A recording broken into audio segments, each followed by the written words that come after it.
Hi, everyone, and welcome to episode 19 of Breaking Through, the Alina Abrobian podcast. On this episode, I'm sitting down with a longtime friend, Tina Odjaghian. Tina is a brain injury attorney, a wife, a mom, and overall powerhouse human. Tina breaks the mold and breaks the rules in everything she does. She's a top attorney in her field, and when she walks into the courtroom, her wit, her impeccable style, and wealth of knowledge leaves the room in awe. Tina is unapologetically herself. She's a trailblazer, unafraid to speak her truth and to act in her truth. In this episode, Tina and I spill the tea on what makes her her guiding principles in life, how she managed to reach this level of success as an immigrant kid, and what keeps her moving forward every day. Do you want to change? Should I give you my pants? No, so I'm going to put my arm in it? What the fuck do you want me to do with your pants? Your pants are not going to fit me, dumbass. This is going in the show, by the way. Okay. We're already in the show. Oh, Tina, this is going to be fun. Welcome to my pod, girl. Thank you. I'm so glad to have you. I know. You know, we've never done this. No. Anything like this. No, I miss you. I know. I miss you too. I was thinking today when we met, and it was in 2020 during the Artsakh War. You came to a Ralph's in Sherman Oaks for me to interview you about some charity work you were doing. The story never ran. I think it was like the producer just decided to X the story. But it was the first time I interviewed you, and I was like, I've just been hit with something. You're so sweet. You know what? I remember that. Yeah. There was something crazy, like an election recall or something that happened No, that I think day it was a store that was selling Armenian products, but made in Turkey and changing the label or something like that. Yes. So we filed that case and it was like going to make the cut, and then something major on a national level happened. I think it was either like the elections. Right. We pulled the story, I know. Yeah. But that's how we met. Yeah. And we've been friends ever since. Yeah. You know what I love about you? You're one of those people that picks up the phone and actually calls because you're old school like that and you're a gangster and I love it. And no matter... Old school. I'm old school. No. Old school. I know. Shut up. But also, it's like whenever I see you, it's like no time has passed. Because I think when you strike up that connection with someone and you have truly a lot of respect for someone, and I have a lot of respect for you, it's very effortless. Thank you, ditto. No, it's definitely always a pleasure when I get to hang out and catch up. Yeah. So the name of this podcast is Breaking Through. And I always kind of play on the words breaking. And when I look at someone like you, it's like you break the rules in everything you do in the best way. Right? I feel like you enter in an arena and you decide how to make it yours instead of trying to fit the mold. I think that's pretty accurate. I think I've learned in my 4th decade that being a disruptor is actually a good thing. I'm trying to teach my kid that now. He's got severe ADHD like I do, and we're trying to get through it and cope through it. And I feel like, you know, I never really quite felt like I fit in. So I'd always have to do my own thing in my own time. And now it's just kind of second nature. I'm okay with it. It's my superpower. Clearly, it's working for you. Thank you. Take us back, though, to the very, very beginning. What was little Tina like? Little Tina was a long time ago. You should have given me these questions ahead of time, girl. I told you, we're not prepping for this. We're just going Little Tina, okay. head first. I was a law-abiding citizen. I had a very strong-willed, overbearing, caring mom who became essentially a single mom at 11 because we moved out here. We moved out here from Iran. We were told we're coming on vacation. But once we got here, we were told that we can't go back because they were banning families with young sons from leaving the country because they wanted to reserve them there to then draft them in the war, and they were on Iraq War. And so my brother was 5 and we were coming up on that time frame. So my dad wanted to get us the hell out of there as soon as possible. So we came here. I was 10, he was 5, and then my dad left and went back home to kind of help earn a living, went back to the old CIS countries, and we wouldn't see him for years at a time. He was gone for a chunk of about 20 years. And my mom worked at my aunt's flower shop at first. I worked with her at my aunt's flower shop until the wee hours of the night, until we were able to, you know, build up enough of a reserve to get our own shop in Glendale. And so I really didn't have much of a normal childhood. You know, I've worked since I can remember, came here not under the best circumstances, and just kind of had to assimilate really quickly, you know? Which city were you in?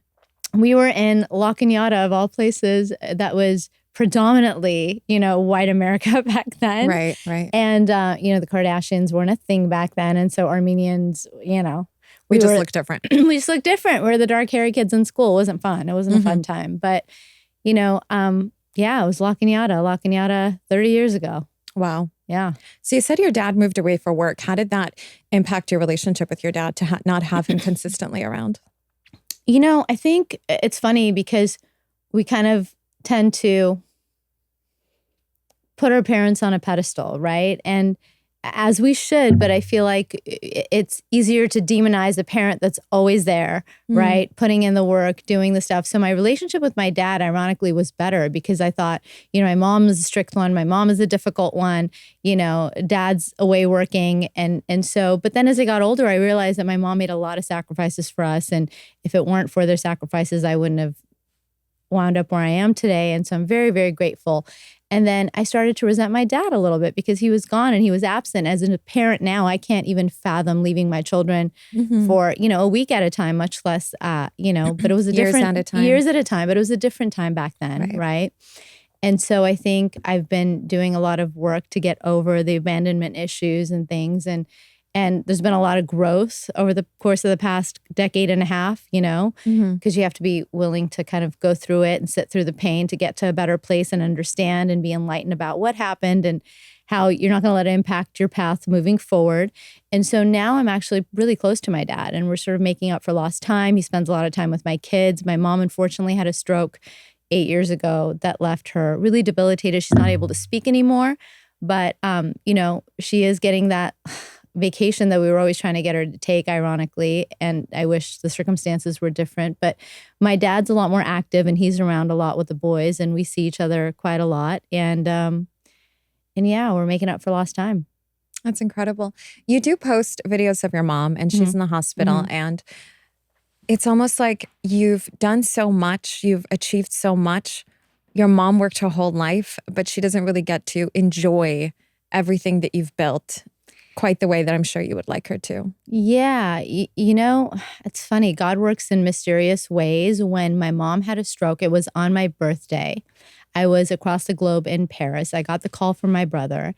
And the hospital was telling us at the time to contact hospice because they didn't think she was going to make it till next week. And so I do brain injury litigation. I've got incredible people in the brain injury space that came to my aid, that came to my family's aid, and really just helped nurse my mom back to health and back to life, if you will. And so she wasn't supposed to make it, but here we are 8 years later. So I'm very fortunate. And if you talk to her cognitively, she's there. She's able to emote. She's able to understand. She's just lost her ability to speak. So for my intents and purposes, she's there. And it's a hassle every time we pull her out of the facility and the support system. And you got to talk to the case manager and you got to talk to the dad and you got to convince the staff and all of that to go on a day outing. But it's so worth it. We've been doing that more and more lately so that she gets to see the environment outside of where she's living. She's been to our home a few times, but I get the sense that she's just really happy there, Alina. Like they take great care of her. She doesn't want to be a burden to you.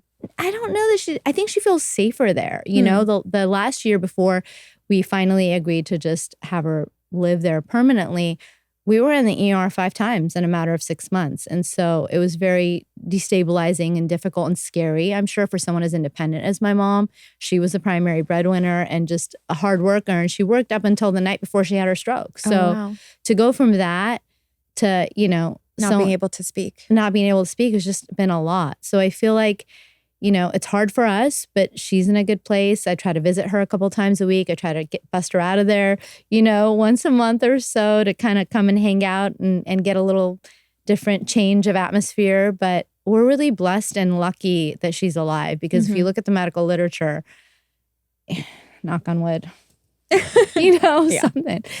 Yeah. So I heard recently that in high school, you were quite the troublemaker. Who the hell did you hear that from? I have my sources. Oh my God. Well, you better go and check your sources, girl. That's not true. Are you kidding? With my mom, she would kill me. I was not a troublemaker. You didn't ditch class? I ditched class quite a lot. I ditched class a lot too. A lot. I think when people maybe look at us, it's like, oh, they're probably so studious. I was not a very good student. Yeah. No, I was like looking out the window the whole time. I was a terrible student too, but that wasn't a product of wanting to be spiteful. That was a product of having undiagnosed ADHD, which wasn't a thing back then. They would just pop us some sugar and give us a tea and tell us to focus. But like now it's, so much more awareness than there was back then. I honestly just couldn't focus and concentrate. And so I would do this thing in class where I would multitask and I would do my makeup at the same time to be able to like focus on the studies and get sent to detention, or like ditch a period to go to the bathroom or go to the mall to get a change of scenery and then get sent back to the detention hall. And so like, yes, I suppose on paper I was a troublemaker, but I was actually a really kind of fearful kid. I was really afraid of my mom. She was quite scary back then. She was very authoritative. Being a single mom, she felt really responsible. She was super strict with us. And so I was getting my ass kicked like all the time for. Are you a strict mom with your boys? I'm a very strict mom. They're 10 and 12, Charlie and. They're 10 and 12. What's your younger son's name? Luca. They're so cute. Thank you. Are you a strict mom? I'm a super strict mom. If you ask them, I'm that overbearing, helicopter, strict, micromanaging mom. And I don't know any other way to be, and I don't necessarily know that I want to be any different. But you allow cursing in the household. Yes, we're a curse-friendly household. I think it's a form of self-expression. I think I do the same. I drop bombs in front of my kids all the time, and it's normalized. There are studies that have come out that say folks who curse a lot actually have heightened, intellect. And I know that sounds silly, and don't quote me on it, but I'll send you the study. But I read it and I was like, yeah, this makes sense because it's a form of self-expression. You just have to teach them appropriateness so that they know not to do that at school or not to do that out in public. But, I'm in a profession where I clerked for Judge Tavrizian growing up, and, those guys curse like truckers, and I've been around that my whole life. Listen, you can curse gracefully. And when my boys are really upset about something, I make them tell me. Yeah. And if they say a curse word, I'm like, it's okay. You feel angry. I'd rather they get the anger out of them rather than hold it in and it manifests into something else. Exactly. And it's like, it's just a word. Of course, like you said, it has to be appropriate. I'm not encouraging they go to school and, drop the F-bomb with their teacher. No. Obviously not. That's not appropriate. But if they feel compelled to say that at home, get it out. I think it's a form of self-expression, and it's very liberating when you get it out. And I think that I'm on the same page as you. But what I'm strict about is, I want to make sure they're good humans. They're respectful. When they go to folks' houses, that they represent themselves politely, that, I limit their screen time, that they're studious, that they're keeping their grades up. Things like that. That's what I'm strict about. Who comes into my house, who they're associating with, to the extent I can exert my kind of control and input as a parent. I think it's my job to do that, because once they're older, I won't be able to, So you said you had ADHD growing up. Yeah. How did you channel that into a career in law? And then how did you pick a niche of brain injury? Honestly, I don't even know how that happened. I was flunking out of college. I had a 1.67 GPA my third year in college. You had a 1.67 GPA? Where'd you go to school? I went to Cal State Northridge because that's all I could afford back then. I went to Cal State LA. There you go. Here we are. And so when I went to speak to my counselor, he was like, yeah, 1.67. You can go to maybe an unaccredited school, perhaps Glendale School of Law if you're lucky. And I just, I had to change my major. I think at like 20 or 30 A's in a row or something ridiculous, score super high on the LSAT to be able to get into Loyola. But I think the way that you challenge it is the coping mechanisms. You just learn coping mechanisms throughout your life that make you able to focus and be efficient and use the ADHD in a way that it propels you forward rather than holding you back. So I think even now, I run my firm very successfully, knock on wood, but I'm also doing a million other things at any given time. And that I think helps me do everything better.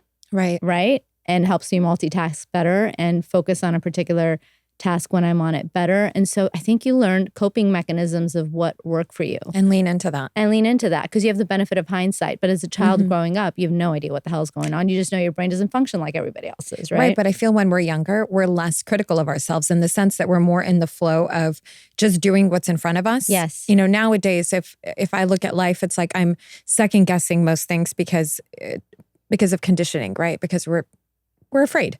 But when you're younger, you're kind of able to just dive ahead differently.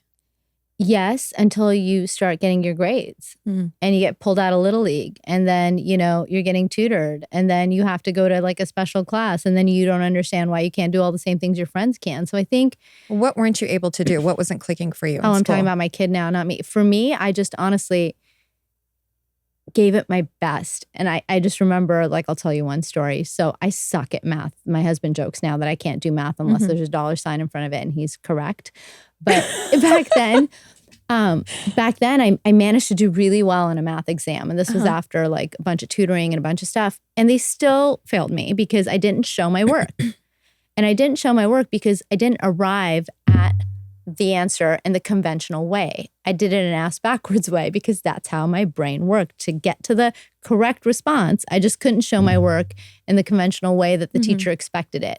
And back then, there was no flexibility in the curriculum. There was no real understanding of the condition, right? You were either a cheater and, a derelict, or you were like a model student. There was no gray area. And now I think there's so many accommodations and so much more understanding about what kids are going through. But that's one, episode. I remember another time I got like a 16 out of 20. This was back in Iran. I think I must have been like 8 years old or something. And I was like, oh my God, my mother is going to kill me. So I planted the report card in a potted plant. And she found it. I don't know how the hell she dug it up and she found it. There were no cameras around the house back then, but my mom was like, she found it. And so... You know what I did once? Because I got a D in one of my classes. So I scanned the report card and then photoshopped an A. Oh my God. Printed it out and gave it to her and it flew. That's some advanced shit right there. I don't recommend it. Yeah, no. But I did it. And it saved me an ass whooping. So... Oh, Jesus. We lean into our talents, okay? We lean into our gifts. I'm sorry. I was not good at like biology. Right. And my mom's a biochem major, like biochem teacher. And I hated chemistry. I couldn't for the life of me freaking understand that damn table. Yeah, I'm not a left brain person. I got into CSUN and I wasn't sure if I could go because I couldn't pass business calculus to save my life. I passed calculus because I cried in front of my teacher. Oh, we'll see. You lean into your talents. Who needs calculus now? I'm sorry. Nobody. You just don't. No. Not discrediting calculus. No, I mean, even the shit I learned in law school. Look, I mean, so much of it was like learning critical reasoning and critical thinking. But if you think about the individual subject matters, I'm never going to use that shit in my career or in my life. Like it doesn't, so irrelevant. What did you use? And what do you think was a contributing factor to your success? Because that you can't question. I mean, you're like the best in the game. I appreciate you saying that. Thank you very much. Look, I mean, I drew on some of the things I learned because I had a super strict mom, right? And I'll tell you this. My mom had this form of punishment when I would disobey or do something to piss her off. And it was copying pages out of the dictionary. And it sounded like cruel and unusual punishment back then because I was 5 years old copying shit. I had no idea what the hell I was writing. But by the time I got to 15, I had a more advanced vocabulary than my peers. And my English was significantly better. My Lexile reading score was like significantly higher. And I attribute that to, copying pages out of the dictionary and the repetition, right? So that's one thing. And then as far as the most practical experience I gained in law school, it wasn't in any of my classes. It was working. It was just like working in retail, learning to mirror, learning how to read people, learning social acumen, being able to, sell yourself, resonate with people, move people. And then also I clerked for Judge Trevisan and I got to watch him in action. I got to watch him negotiate multi-million-dollar deals in chambers and, bring parties that were at the end of the spectrum together and mediations and such. And I learned a lot from that, from observing that practically. So in law school, I had some amazing professors that I learned a lot from, but I'll tell you, the practical experience, that's where it's at. Mm-hmm. Yeah. And when did it click for you where you had like that breakthrough moment that I can do this and I can be a really good attorney? Because let's face it, there are a lot of attorneys out there, but it takes that really special quality to be a powerhouse attorney. Thank you. I think it's no different than what it takes to be successful in any other career. You just have to be tenacious and you have to not take no for an answer, right? And you have to be very, very persistent. And so now when my kid's really annoying with me and I'll ask 7 different times for something and I'll just like hit the roof, my husband will say, no, he's very, very persistent like you. So he's going to succeed in life. And I'll have to remind myself, he's got a point there. So I think that's part of it. When it clicked for me though, is I was working as a makeup artist, putting myself through school and helping my family make ends meet. And I was doing very well, which is why I never really went to school in undergrad because I was busy making money. And I didn't know that about you, that you were a makeup artist. Yeah, I was a makeup artist. Huh. That's I interesting. trained for Stila before they bought out by Lauder, and then I worked for a couple of different houses until, I finally was able to go to school full time. But the first year of law school, they make you promise you're not going to work because the load's so heavy. But I was working all throughout. I had to be able to pay for books and stuff. And anyway, so I was doing makeup and going to undergrad and flunking out. And I surrounded myself with really good friends that came from solid families. And not that my family wasn't solid, but we had a lot of first generation hustle, right? Mhm. And we had a lot of difficulties and a lot of things that some of these folks maybe Living in survival mode. living in survival mode, exactly, fight or flight. Whereas a lot of my friends and colleagues in college were like second generation Iranian families, very well to do, very kind of solid and comfortable. And so they were focusing on other things. They were focusing on advancement, their kids' futures. And so, I saw a lot of my friends who were going to law school and med school and had super supportive families financially and otherwise. And I was like, you know what? They're not particularly smarter than me. If they can do it, I can do it. So I used that as like a form of encouragement. And I thought, as ridiculous as it sounded back then with my D average, I can do this. And so then it was a matter of setting my mind to it and doing it like everything else. You change your perception. It changed your perception. Yeah. Do you believe in manifestation? I believe so much in manifestation. How do you manifest? Back in the day, I would manifest it without even knowing that it was a thing or knowing I manifested it. In fact, a lot of the successes in my life have been that way. They've been based on a gut instinct or a belief or a practice or, a routine that I would normally do without knowing that there's like a formula or science to it, come to find out later that there was. So manifestation is one of those things. I would daydream about things that I wanted, or the light I saw myself in, or a room I saw myself in, or a height that could be achieved, right? Like delusions of grandeur, some might say. But for me, I was like, no, this is like going to be my life. You almost have to be delusional, though, to set yourself apart from everyone else. Right. And so I think I manifested it by dreaming about it so hard and wanting it so much that it would actually happen. And then after the fifth or sixth time, and then as an adult, you hear, okay, this is a thing, then you're able to convert it into like a more deliberate practice as opposed to a childish daydream, right? Right. When did you finally realize that you can be really successful at this? I mean, there are a lot of personal injury attorneys. There are a lot of workers' comp attorneys. When did you realize that you have this secret sauce to what you're doing? I don't know that it was a secret sauce to what I was doing necessarily. Look, the first time I hit a really big number was probably 2 decades ago. And I thought to myself, shit, I must have gotten really lucky. Just like when I got my LSAT score, because I was flunking out and I hadn't done that great on my practice scores. And I think I checked like 7 times to make sure they hadn't accidentally given me someone else's score. So there's been that little bit of, working on my self-confidence. Imposter syndrome absolutely is very much a thing, even in this stage of my career. Like it'll creep up every once and again. It's easier to keep it in check now, but back then you're like, shit, I must have gotten lucky. And then the second time and the third time, and you're like, no, you know what? It's my own gifts and abilities and aptitude that's gotten me to this point.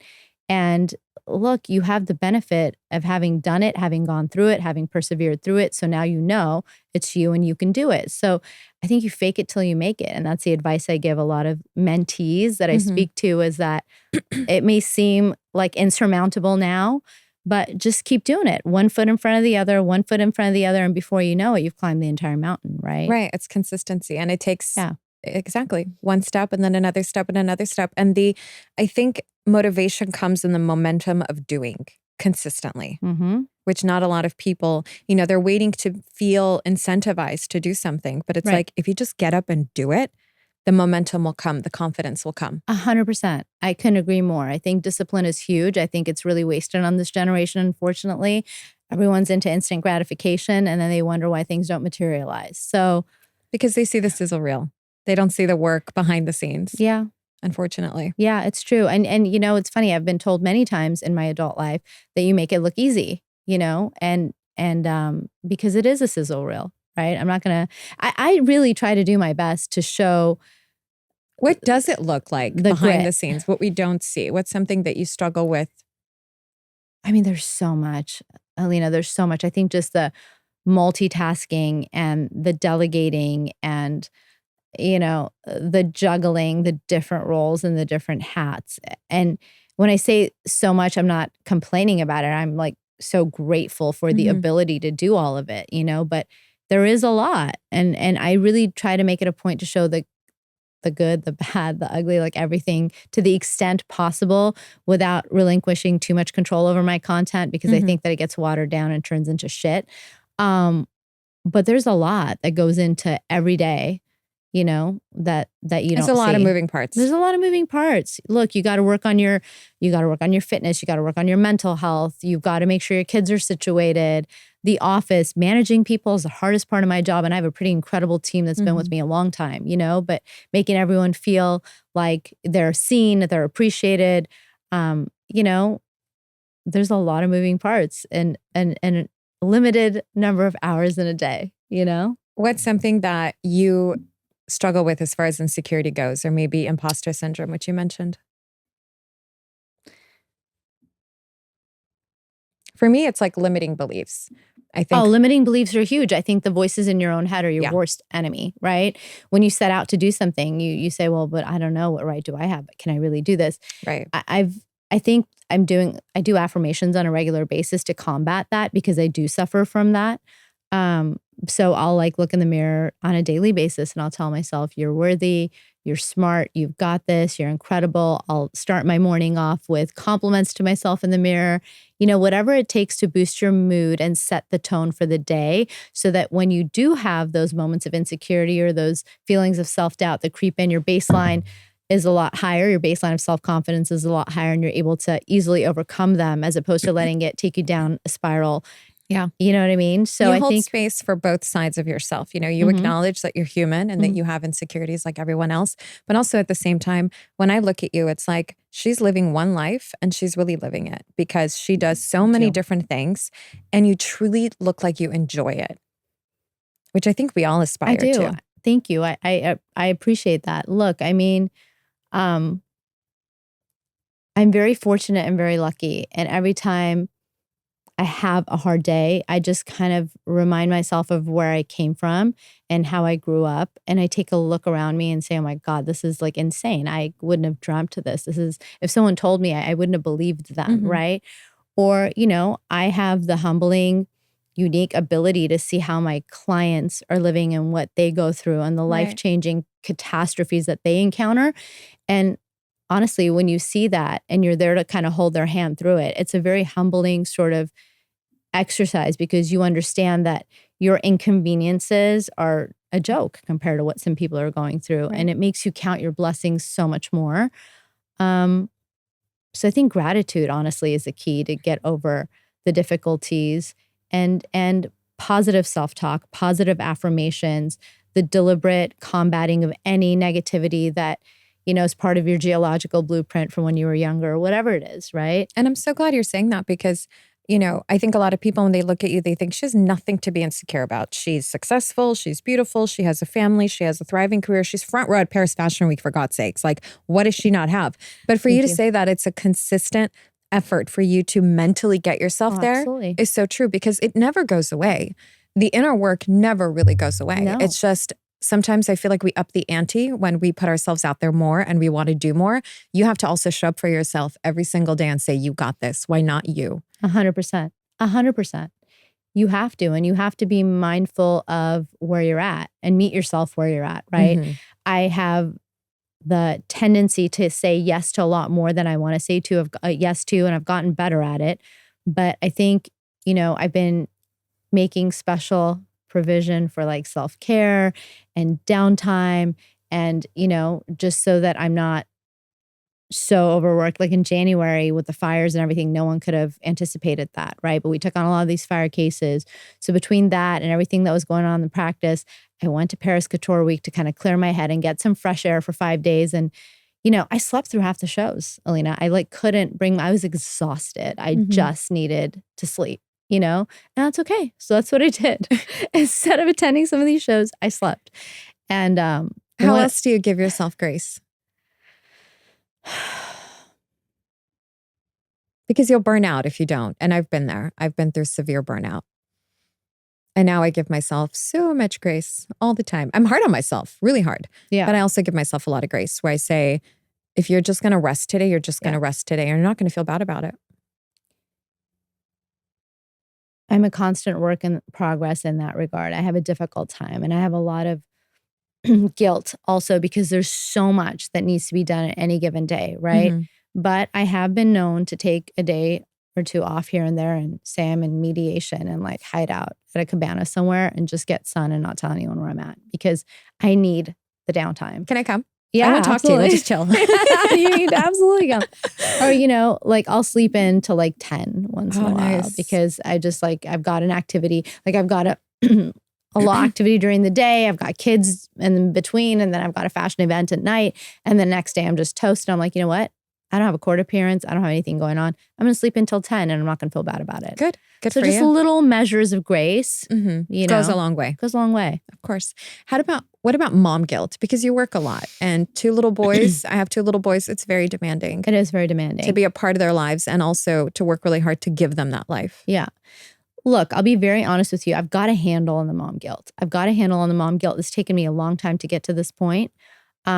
At, you know, some junctures in my life, I did feel like Anne Hathaway in that Intern movie with the other moms and stuff. Totally. You know, but I spend quality time with my kids. And if that means that I'm not sitting in line to drop them off or pick them up or, you know, cooking for them myself necessarily, but rather having someone else do it so that I can actually sit down with them and do Legos or do word puzzles or do, you know, that phone game, the name of which escapes me now, then that's what I do. And I deal with it. And also I take a lot of comfort and kudos in the fact that I feel like I'm setting a good example for them of what a strong woman should be like. And hopefully, you know, that influences them in some way in their life positively, setting an example of, you know, this is what mommy does. She gets to help people. They come to my office. I take them to conferences with me when I'm speaking, you know, and I really like for them to observe firsthand. When I had brain injury support groups, I would have them come sit in and meet my clients and hear the stories.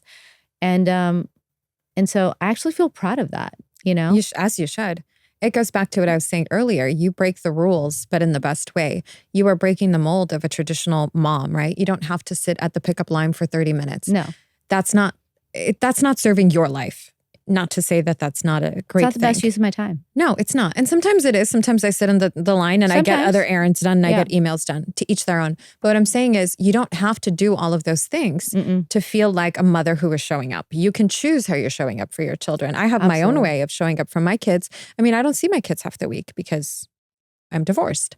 So I have to make my time with them so valuable when they're with me that I am now, you know, on my game twice as much because, you know, I make sure that the time when they're with me is super special. We're going out of time. You know, we're playing Uno at night. We're cuddling and watching a movie. They sleep with me. It's my way of doing it. Yeah. And I don't care who agrees with it or not because I know my children are loved. Yeah. I know that they are also watching and seeing that. My son the other day, we're at Target and his little brother wants like some stupid frivolous like toy. And he's like, no, mom, no, Nikki, don't do that. Mommy's saving to buy us a house. Aww. And I didn't tell Chris to say that. But my 9-year-old observes. And I think that's what we want to leave our children with is that work ethic, but also saving space for that emotional availability. Yeah. That's incredible. That means you're setting a really great example for them. They're like sponges. They soak up everything. Yeah. You know, they learn the curse words, but they also learn the work ethic and the grit and the hustle, you know, and the wit. They pick up on all of it. I want them to have all of that. I just think that you have to move to the beat of your own drum for sure 100%. And be unapologetically yourself. And I think that's what a lot of people are so fascinated by when it comes to you because you're doing comedy shows, you know, and then the next day you're in court. Where does that come from?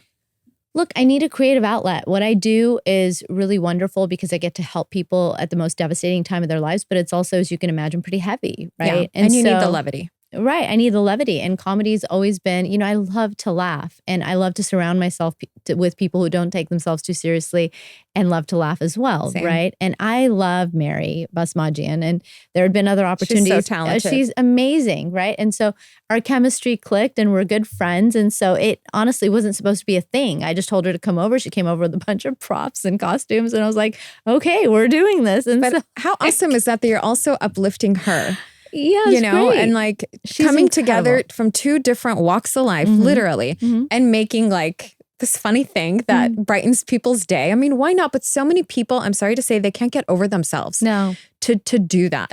Alina, I block and move on. That's do you what face I do. a lot of criticism for being you? Look, I do, but I block and move on. You just have to look. Again, it's taken me to be in my 4th decade of life to understand that people's criticisms or feelings about you is not about you. It's about how they feel about themselves, right? And the way that you make them feel like somehow they're lacking or something, right? You're triggering something. You make them uncomfortable. And honestly, that's not my business to deal with that. And so I just have learned to block and move on. Are there days where I let it get to me? Absolutely. I'm a human being, right? I'm not What are some of the impermeable. things you've heard that have bothered you?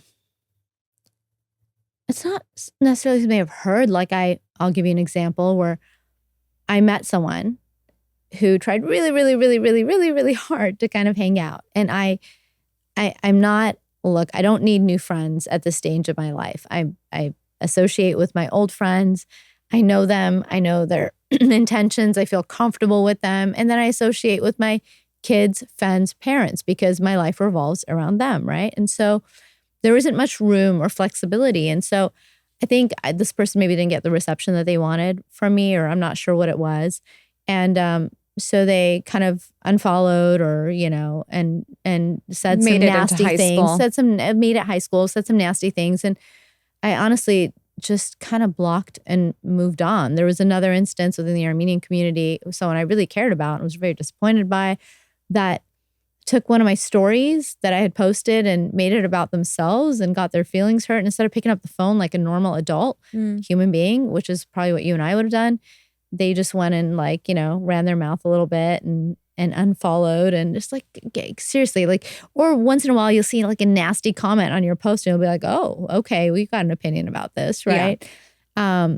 Mary and I got some nasty comments on our comedy posts. They didn't think that the collaboration was appropriate or whatever the fuck. But I'm sorry to say, who are you to deem what is appropriate and what is not appropriate? You're a class act, but at the same time, I think when people look at you, they think, because she's so smart, she can handle it. So let's give it to her. But I don't think they realize how soft you are on the inside. And I've seen soft sides to you. We've sat in Newport and had hour-long conversations, watching our kids play. Yeah. So I've seen you in that maternal role. 100%. I've seen you with your hair up where you have no makeup on, and it's we've had conversations. So I've seen a soft side to you, and that I think people just see, or they don't see, or they don't want to see, because it suits them to assume a certain image of you. Absolutely. It suits them. But I think that goes without saying. Every time you're in the public eye, people are going to draw their own conclusions. But I will tell you this, Alina, the way that I get through it is, for every one bad apple or 1 ounce of hate I get thrown my way from time to time, there are hundreds and thousands of kind comments and messages and followers and folks out in the community that are just so amazing, honestly. Like moms and aunts that'll send me, DMs about how their daughters or their nieces look up to me, how they love having an influencer who's got, who stands for the proposition of don't jack with your face, or, go to school, stand on your own 2 feet, So I feel like I'm making a positive impact in that way. And going back to affirmations, I'll take screenshots. I have hundreds and hundreds of these screenshots. So if I have a day where someone really gets to me, or something really gets to me that maybe shouldn't have because my cognitive reserve was low that day, I'll go and I'll look through this stuff, to remind myself of why it is I do what I do, and the kind of impact that I have on strangers' lives. You do. And the fact that I'm proud of it and I feel good about it, and I'll let that transcend. So I think it's just, again, going back to awareness and a constant, exercise of, enlightenment, to be able to get past the nastiness every once in a while and just honestly not focus on it and get to the point where you don't even see it, because you see the love, and there's so much of that. You focus on the love. You choose to focus on the love. Absolutely. And you have such a strong sense of self. And I love what you said earlier, that you are not an advocate for people jacking up their face. You believe in aging gracefully. I'm not one to talk. No, you look great. Little bit. You look great. Look. Thank you. No, to each their own. But I want to know, what is your thought process behind that? Look, I think part of it is I observed my mom and my aunts, and my mom never had anything done, right? But my mom also didn't take care of herself, right? She would eat late. She wouldn't exercise, hence why she had the stroke at an early age. So I think there is so much you can do without messing with your face to kind of to have like preventatively taking care of your skin in a way that you age gracefully. And honestly, like, why would you want to look different than your ancestors? That's what makes you you and makes you unique. And so I think, yes, I have a recessed chin, but so does my kid and so did my mom. And that's part of my, it's part of my identity. It's part of my family identity. Why would I want to alter that, And so I think, because we're all looking at the same screen, we're all playing with the same filters, and at some point it messes with your head. Right. It does with mine. I'm It not does. going to lie. And mine too. And you know what? But filters and makeup are not permanent, right? When you go under the knife and you take that kind of risk, then it's permanent, which I think adult women have the right to do whatever it takes to make themselves feel better. I'm just here to tell them that they're enough and they don't have to do that and they don't need to do that. And there is an alternative. But more so, I'm here to tell young kids, impressionable kids, 16, 17, 18-year-olds, right? That they should not be focused on that stuff, on the exterior, superficial stuff, that they should be more focused on the substance and filling their brains and building a future and building something they can be proud of, that they can focus on so they're not focusing on superficial stuff that honestly doesn't last and doesn't matter, And then I like the fact that, you're unique and you should be unique and you don't want to look like everybody else, right? Well, you were definitely unique, my dear. Thank you. When it comes to making decisions in life, are you led by your intuition or are you more of an overthinker? Both, funny enough, right? I read this Malcolm Gladwell book called Blank, right? And it like 2 decades ago, and it has really impacted the way I approach these things and solidified the way in which I approach life decisions, right? I knew that I did it that way. I just didn't know it was a thing or why I did it that way. And then I read it and I'm like, that is what I'm doing, right? So I think with big life decisions, I go with my gut and my intuition. And every time I haven't, I've been punished for it. Right? How do you drop into your gut and into your intuition? Oh my God, I think it just shows you. It tells you. Like even when you meet someone and your energies aren't aligned or they've got like they've got some sort of a feeling towards you or you feel like they don't have room for the best of you, their energy tells you that. You just choose to either listen to it or ignore it, right? And see So I think same goes with life decisions, Do you think you're a good judge of character? I think you can read people really quickly, but I also think you're very kind and you want to give people the benefit. I don't know that I'm kind, but I think I'm a hopeless romantic and I like to see the best in people. And I really think everyone has goodness in them. And I feel like if you nurture that, which is crazy, right? Now, I think, again, I'm going to say in my 4th decade, I'm all about, thank you for showing me your truth. I read you, I see you, and I whatever. And I actually made a reel about this the other day. I haven't posted it yet, but I'll tell you, look, sometimes you just have to kind of, I'll give you a scenario, okay? There's someone who sees you and sometimes they greet you super warmly and other times they pretend like they don't know you. Or, sometimes if they want something, they're constantly in your DMs and your whatever, but then they won't reciprocate the love. They'll like creep in your stories, but they won't comment on your post, right? Maybe that person doesn't deserve like the warm embrace or whatever next time you see them. Maybe you just give them a cold wave from across the room. I mean, fuck, not everyone is meant to be your person. Not every endeavor is meant to be your endeavor. I think you just trust your gut and go with what feels right. And I think more so with people, right? Because I think Huda posted this thing the other day that was so telling and so true. It was like about, look, it showed like a bunch of green apples and then that one toxic brown apple that's spreading to the others. And it's like, you really have to rid your orbit of toxicity and toxic people and negativity because that feeds into the negative self-talk, that feeds into all of this other stuff. You really need to be protective of your atmosphere. And part of that is, not allowing everyone in and not necessarily seeing the best in people always and giving them benefit of the doubt, like reading the aura and the energy and trusting it and then limiting, energy for access. me is everything. 100%. I've met people who are incredible on paper, both like in reference to men and women. Yeah. That it just doesn't vibe with. And then you meet someone that you're like, I would never theoretically be friends with you or like you. And I'm like in love with you because your energy just is so in tune with mine. It's miraculous. And I'm leaning into that more so now as I'm getting into my 4th decade and just trusting that, I don't have to put this person on a pedestal. I don't have to judge them for all these other things that I normally would.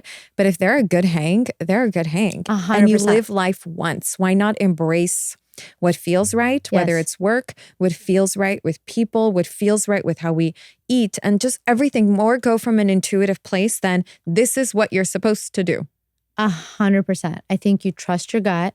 I think when it comes to people, that's even more so important now with social media and what people selectively choose to put out. You know, you have to trust your own gut because, you know, what they're going to put out is never going to be necessarily the most accurate read, right? Of course. Going back to your original question, though, I do tend to be a fact finder and overthink on little things during the course of the day. Well, you're an attorney at the end of the day. Right? I'm very analytical. I'll overthink something so small and minute, but it, you know, I'll do it. It's just it's in my nature, right? But when big life decisions, pull the trigger, boom, we're done. And just go with it. And go with it and make the decision right. I think that's really the only way. It's true. Because with, you know, I'm a journalist, you're an attorney. We can make a list and argue both sides. 100%. We can research everything until the cows come home. But at the end of the day, it's like you just make that decision and then I'll give evidence to support my decision as opposed to giving evidence before I make the decision. Make the decision right. Because the list will never end. Yeah. That's why you make the decision right. You have to. You just go with it. And then you'll find the evidence to support it. And you have to keep in mind that these decisions are not a jail sentence. Right, Elena? If you make a mistake or if you go down the wrong path, you have one life. You have the ability to choose a different path, to make a U-turn and go back the other way. And just knowing that sometimes will give you the confidence you need to take that step in the first place. Right. It's not permanent. It's not a jail sentence. No. Where do you get this courage of conviction? Like, where does this come from? Do you have a daily practice? I know you said you do affirmations, but are you a spiritual person? Do you resort to religion?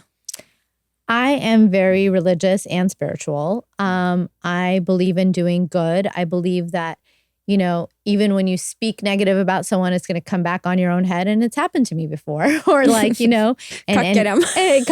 And like, I feel like kindness resonates tenfold, right? But my mom was super religious. She's Catholic. My dad is Armenian Orthodox. But she would do the Our Father and Hail Mary with us every night. And I still do that with my 10-year-old and 12-year-old who sleep in their own rooms now. But like, I'll go make the rounds. I'll go with Charlie. I'll pray with Charlie. We'll thank God for all of his blessings. We'll ask God to help with the things that we're having difficulty with on our test tomorrow or this, that, and the other. We'll thank God for our blessings. It's like maybe a 5 to 7 minute kind of an exercise we do. I rub his back and he goes to sleep, and then I'll go do that for Luca. And so I can't sleep if I don't say my prayers. So I think that I have a very strong kind of spiritual connection to God. I talk to him every time I ponder a decision or I'm having a hard time with something, or, you know, and I ask him to help me and I ask him to show me the way. And he does. He does. Like, how do you get the messages? You just know. I mean, I do the same thing. I ask, there was a and then it business just deal comes. that was super shiny, and I was like, God, this is what I want to get into. I want to do this because I do quite a bit of VC work too. And anyway, so we'll get into that. I do the real estate, I do the law, but you know, there's a lot of businesses that Armin and I invest in. He retired from dentistry to kind of help run that a little bit. And there was this one business that just sounded like something that I really, really wanted to do, but every time we would do the numbers with my business manager, it just like was not penciling out, right? And then, you know, you invest as an entrepreneur, you invest in the person. And so you're like, God, I don't know if this person's going to be right, but God, that's such a shiny idea. I want to, right? And I was like, God, help me, just show me, help me, show me. And there were like 4 meetings with the business manager on the other side. One time, I think someone got into a car accident. It's terrible to say that. One time, you know, someone got sick. One time, you know, the zip file that was sent to Eric wouldn't open one time. And so I was just like, okay, I think I get it now. These are signs. These are signs. Like, I thank you. Thank you. Right. It's so funny. We get so caught up then in the chaser mentality. You're thinking, oh, they canceled. They said, like, now I want it more, instead of pausing and saying, maybe these are signs it's not meant to be. Every time you do the chaser mentality, kaku with us, no more chaser mentality. No more chaser mentality. I'm telling you, look, even with friends, as recently as 2 years ago, I started associating with this girl who I thought was really great. She is really great. And, you know, we had a lot in common on social media, and now it's a thing. You'll meet like other influencers in your space and whatever. And I went and didn't feel like the warmest reception, and her friends weren't necessarily the nicest. And I was like, oh my God, devastated. Like, what is happening? Why are these people, Anyway, so, and then I was like, well, maybe it was just, no.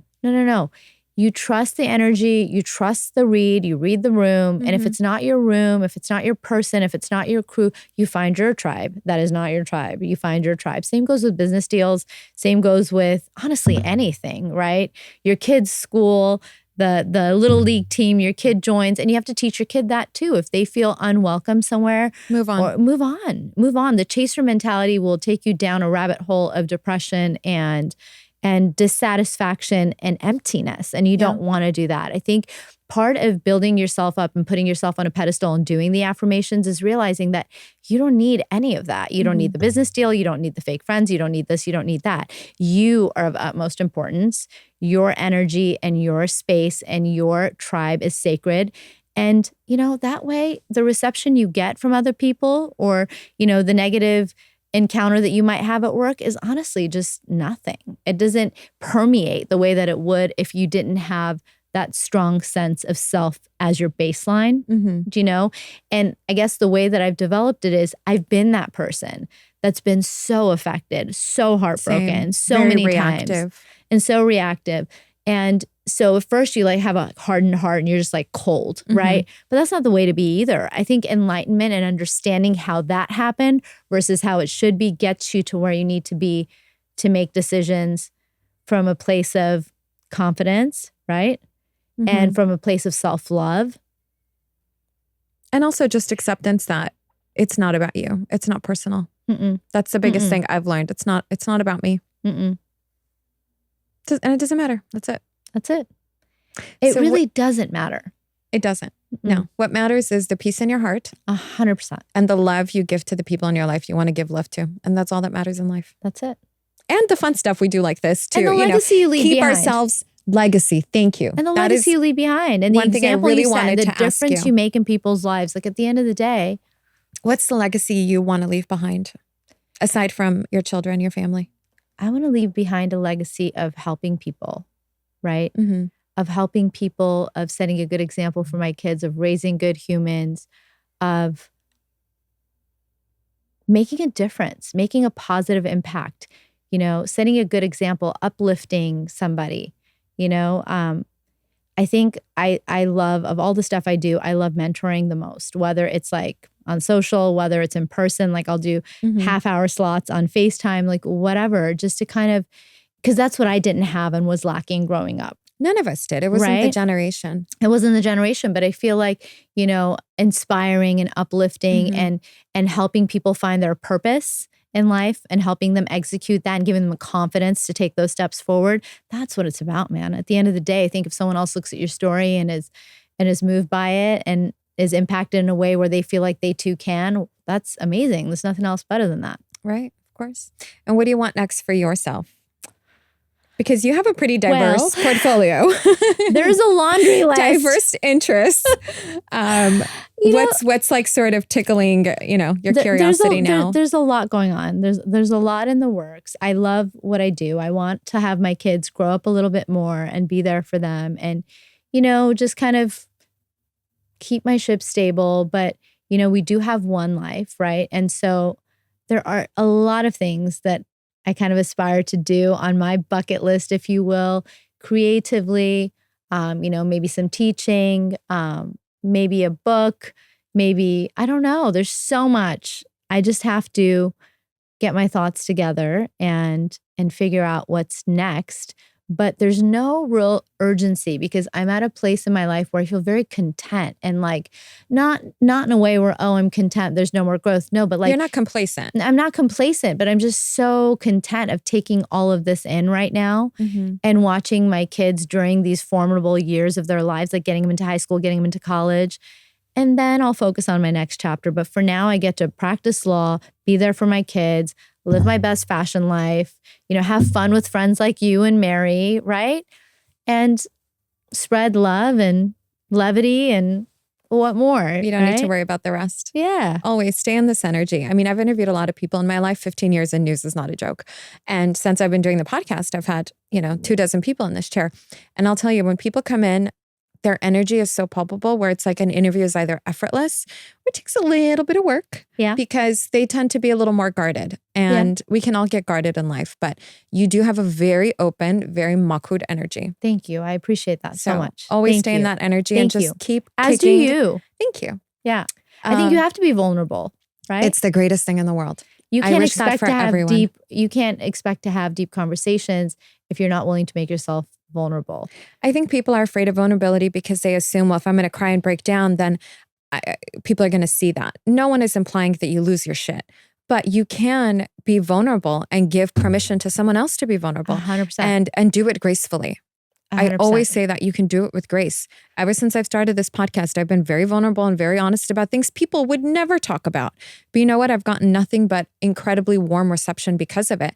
Because people see that, the fakeness is dying out. No one wants to see just the sizzle reel. They want to have conversations that are going to impact them. And if I can do that in some small way and have people like you to share that message, then we're good. People have a bullshit detector, and you've done a great job of keeping it real and setting a good example of finding your happy. And I'm really proud of you, and I'm happy for you. Thank you. Thank you so much for being here. Thank you for having me.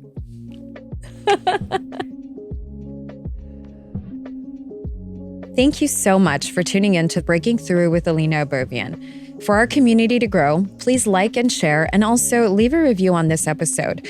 Of course, you can find me on social media and let me know what you'd like to talk about in future episodes. Nothing is off limits, so let's have some fun.